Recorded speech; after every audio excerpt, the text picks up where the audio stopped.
আসসালামু আলাইকুম। আশা করি সবাই ভালো আছেন। আলহামদুলিল্লাহ আমিও ভালো আছি। চলে আসলাম নতুন একটা ভিডিও। তো আমি এখন আছি চাঁদপুরে। আমার আম্মু বিরিয়ানি খেতে চেয়েছে, বলছে আমি তো বিরিয়ানি রান্না করতে পারি, তাই বিরিয়ানি রান্না করে খাওয়াইতে বলছে আম্মুকে। তাই সকাল সকাল চলে আসলাম একটা ভিডিও নিয়ে। আজকে আমি বিরিয়ানি রান্না করব কীভাবে সেটা আপনাদের সাথে শেয়ার করব, তাই চলে আসলাম। বিরিয়ানি রান্না করতে যা যা লাগবে, আমি এখানে একটা মুরগি নিয়েছি, ফার্মের মুরগি, সাথে পোলার চাল, মানে যতটুকু লাগবে আমি পরিমাণ মতো নিয়ে নিয়েছি। এখানে বিরিয়ানি করতে যে যে মশলাগুলো লাগবে সেগুলো আগে বলি। মুরগির জন্য প্রথমে লাগবে আদা বাটা, জিরা বাটা, পেঁয়াজ বাটা, রসুন বাটা, কম বেশ সবাই জানেন, তারপরে আমি বলে দিচ্ছি। আর পেঁয়াজ কাটা কেটে নিয়েছি, কাঁচামরিচ লাগবে আস্ত। তা আমি আগে মাংসটা কষিয়ে নিব। কষিয়ে নেওয়ার পর প্রথমে তেল গরম হওয়ার পর পেঁয়াজ দিয়ে দিলাম।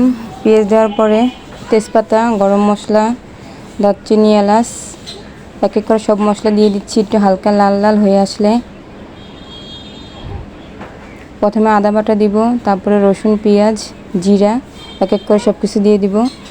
দেওয়ার পর হালকা লাল লাল হয়ে আসলে ভালো করে ভেজে নিব। ভেজে নেওয়ার পরে হলুদ দেওয়া যাবে না, বাট হলুদ দিব না, রোস্টে মানে বিরিয়ানি থেকে হলুদ দেয় না। তো মরিচ দিয়ে দিব, মরিচের করে দিয়ে দিব, লবণ দিয়ে দিব, তারপরে রেডিমেড যে বিরিয়ানি মশলাটা সেটাও দিয়ে দিব। দেওয়ার পরে মশলাটা ভালো করে কষিয়ে পরে মাংসটা দিয়ে দিব।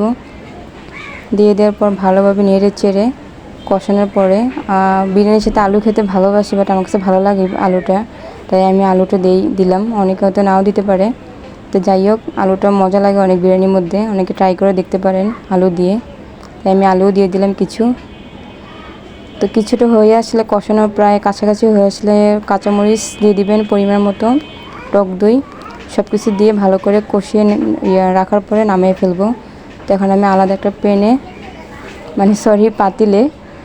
একটা পাতিলে আমি পোলাওর জন্য মশলা করে ফেলতেছি আবার। তো এখানে পেঁয়াজ আর আদাটা ইউজ করছি, আমি আর কোনো মশলা দিচ্ছি না পোলাওতে। লবণ, আদা, পেঁয়াজ বাটা, পেঁয়াজ কুচি, কাঁচামরিচ দিয়ে এগুলো সব কিছু নিয়ে নিচ্ছি আর কি এভাবে।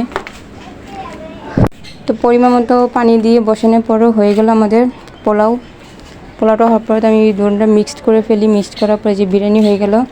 তা আশা করি ভিডিওটা ভালো লাগবে। সবার ভালো লাগলে পাশে থাকবেন, লাইক কমেন্ট শেয়ার করবেন, আর ভালো লাগলে সবাই অবশ্যই পাশে থাকবেন, ভিডিওটা শেয়ার করে দিবেন। ধন্যবাদ সবাইকে।